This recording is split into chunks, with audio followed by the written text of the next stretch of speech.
कांग्रेस नेता शिवराज पाटिल का एक विवादित बयान सामने आया, जिसको लेकर बीजेपी ने पलटवार कर दिया है। उन्होंने कहा कि कांग्रेस ने सारी हदें पार कर दी है। जी हाँ, बीजेपी की तरफ से कहा गया है कि कांग्रेस ने सारी हदें पार कर दी है। हिंदुओं के खिलाफ कांग्रेस का एजेंडा है, ये बात भी बीजेपी की तरफ से कही गई। पाटिल ने हिंदुओं को जिहाद शब्द से जोड़ा। तो देखिए, वार पलटवार अब इस पूरे मामले पर लगातार होता हुआ क्या कुछ कहा गया है वो भी सुना देते हैं आपको। तो आज कांग्रेस पार्टी ने सारी हदें पार कर दी।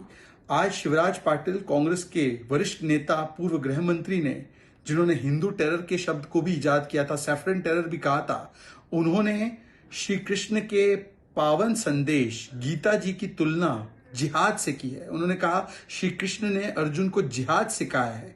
मतलब कि ये वो पार्टी है जिसने अपने आप को वैसे तो जनेऊधारी हिंदू की पार्टी बताई है, परंतु राम मंदिर का विरोध करना, राम जी के अस्तित्व पर सवाल उठाना हलफनामे में, फिर उसके अलावा हिंदू टेरर कहना, हिंदुत्व को आईसिस और बोको हराम से जोड़ना, 26/11 का दोष पाकिस्तान से हटाकर हिंदुओं पर डालना, और अब सारी सीमाएं लांघकर जिस प्रकार की शब्दावली गीता के बारे में, श्री कृष्ण के संदेश और उपदेश के बारे में इस्तेमाल की गई है, ये दिखाता है कि हिंदू नफरत और हिंदू विरोध में किस स्तर पर उतर आई है कांग्रेस। और ये सहयोग नहीं, ये प्रयोग है। गुजरात चुनाव से पहले वोट बैंक को कंसोलिडेट करने के लिए इस प्रकार का बयान दिया गया है।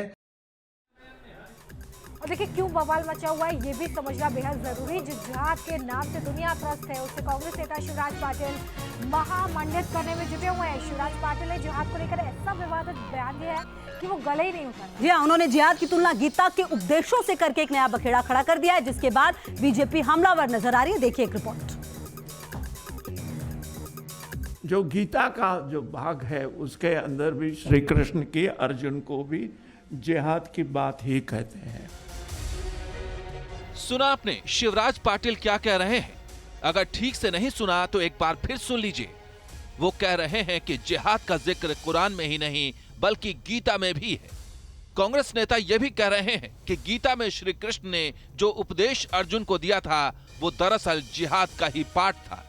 जिहाद की बात तब आ जाती है जबकि सारे मन के अंदर स्वच्छ विचार होने के बाद भी, अगर उस प्रकार से काम करने की कोशिश करने के बाद भी अगर कोई वो समझता नहीं है, वो नहीं करता है, तो कहा जाता है को आपको अगर शक्ति का उपयोग करने का है तो वो करना चाहिए। और वो सिर्फ कुरान शरीफ के अंदर नहीं है, वो महाभारत के